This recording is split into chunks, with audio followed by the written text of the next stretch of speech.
Um, for Butterflies, the core value of our organization is children's participation. So if we have to do research and wherein we need to get children's views, then we would be consulting the children and asking them if they would like to be a part of a research. And if they would like to be researchers themselves, then of course we would give them a training in research methodology, generally to demystify research and research methodology. Then they would do the data collection, and they would of course come back and do the analysis and then the report writing. In the other, it would be wherein it would be an adult-led research where we are researching with children.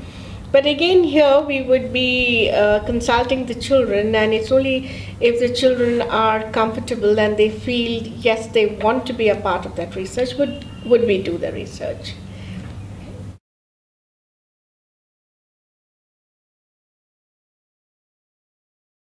The magnitude would be different because India having such a huge population, the numbers of children would be far more than what you would find in Ghana. But the reasons as to why they are on the street did not differ much. But even before we had been part of the whole Alliance, Family for Every Child,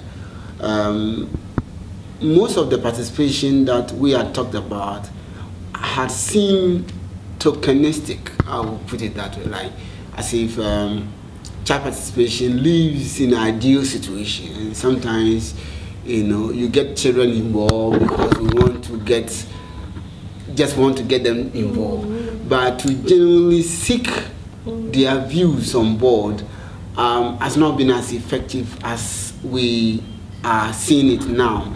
And the report we've gotten from this training has made us see that child participation can be really genuine, and you can have a way of genuinely seeking the views of children and making them feel that they are stakeholders, equal stakeholders in the process, so that their views really matter. There was an example, we were just having a discussion before I came here, where Kali, my operations manager, was talking about where a child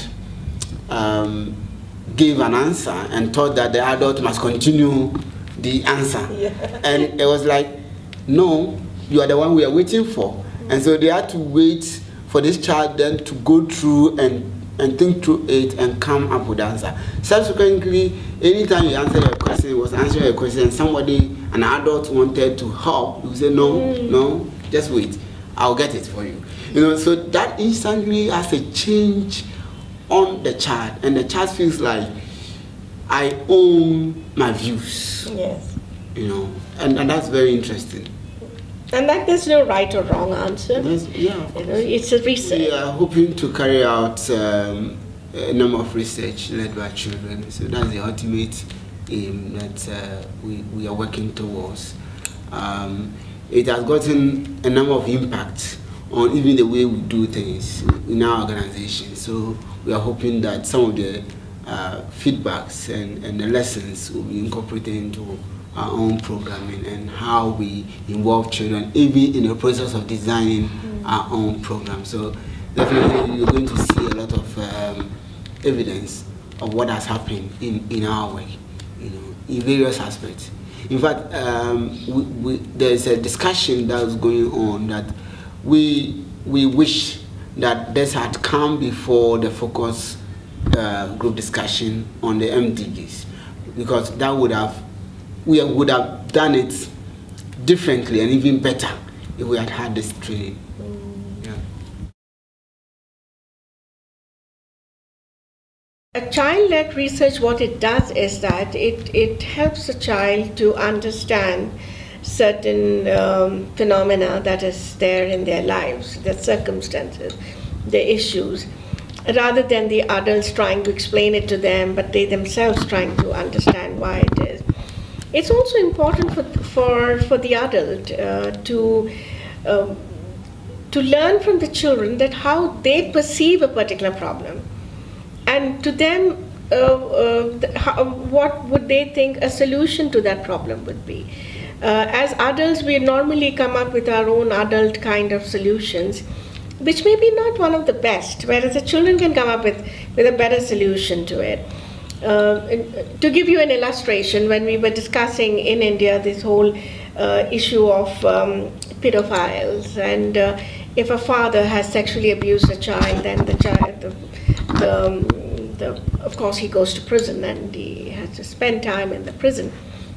And this whole legislation, they were discussing it.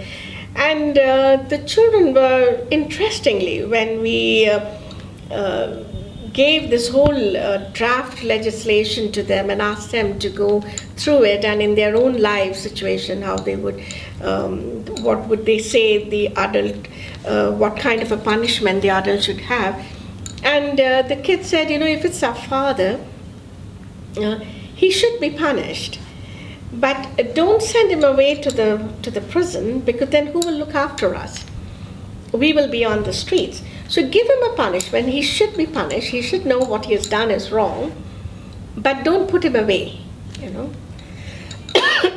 That was something that we would have never thought of.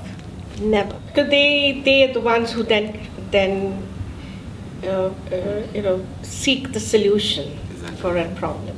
And once they seek a solution to a problem, then you would find that it would happen. But if it was someone else, an adult saying that, no, you should do it like this, it's not something that they want to do. It's not theirs, right? So here it is wherein they themselves are seeking different alternate ways of solving their own problems, not just their own individual problems, collective problems, family, community.